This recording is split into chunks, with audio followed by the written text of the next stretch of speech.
Hi! Good morning madlang people! Kasi dahil galing tayo sa puyat, 2 weeks na ang Ramadan. Oo, 1 week nakakaraan ng Ramadan. So, sobra na ang puyat natin. Kasi, ang trabaho natin sa gabi, second batch tayo. Kaya minsan, hindi tayo maka-attend ng ating premiere. So, ganito na lang. Pag ganito ang buhay natin sa umaga.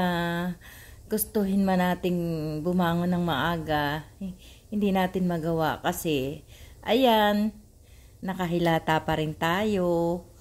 At medyo, kinakati na ang ulo sa sobra ng tulog sa puyat. Ang sarap humilata talaga. Sarap talaga. Ito lang ang buhay pag mag-isa ka lang natutulog. Walang istorbo ba? Yung baga, bigay tudo ang tulog mo. Gigising ka ng ayon sa gusto mo. Ayan. Mag-isip-isip ka kung anong kakainin bago bumangon. Ano kaya ang gagawin? Pero yung una, siyempre, ang una kong ginagawa, magpasalamat sa Panginoon. Yun, mag-prayer tayo. Magbasa ng Bible, verse talaga, yun ang ginagawa ko. At siyempre, pagkabangon, titiklopin ang hinigian. Kahit hindi tayo perfecto sa ganitong bagay. Kasi ito talaga, binuhay na natin ang ilaw para kita tayo. Ayan. Ayan tayo. Talagang ang puyat more. Mga 3 weeks pa. Tayong ganito.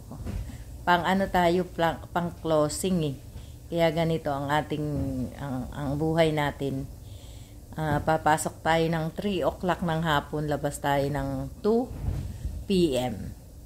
Para ng pinitpit na luya. Yung luya ba na nilalagay sa sinigang, sa paksiw. Alin kaya kami? Hindi, araw-araw naman naliligo ito. Araw-araw tayo naliligo bago tayo pumasok. Kaya, ayan, exercise muna tayo. Yung paa natin kasi masakit siya. Hanggang na siya, nakatindig. Ang sakit na ng paa ko. Pati kamay. Ayan. Pakita ko ang kamay ko. Ang sakit niya.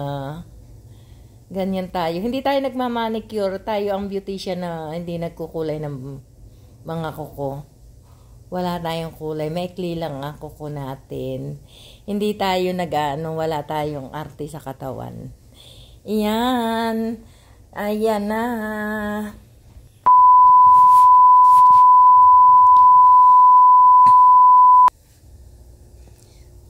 Ayan na, nakahanda na tayo para pumasok. Ayan na tayo. Parang di tayo puyat. Nakaligo na tayo niyan. Ayan, pakiling-kiling pang ulo. I want to be free. Maganda yung kantang yan, kaya lang kinakailangan nating kasi baka tayo madali. Mga kaibig, mga friend ko, mga bishi, good morning everyone. Ayan tayo pagpapasok. Medyo na aura ng konti. Ayan na, pag medyo madaling araw na ganyan ang hitsura natin. Para nang nalalagas na Ano yan? 1 p.m. na. Hindi na maintindihan. Ito ang labas ng aming salon. Yan. Madaling araw na yan. Labasan namin. Mag 2 a.m. na.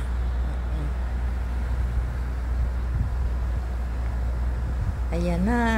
Kung sa atin, sa Pilipinas, may Christmas. Dito ay may Ramadan. Ayan na ang ilaw na hindi. Ganyan dito sa Saudi. Pinagdiriwang ang panahon ng Ramadan. Masaya siya. Masaya, napakasaya. Ang panahon ng Ramadan. Yan lang mga bishi.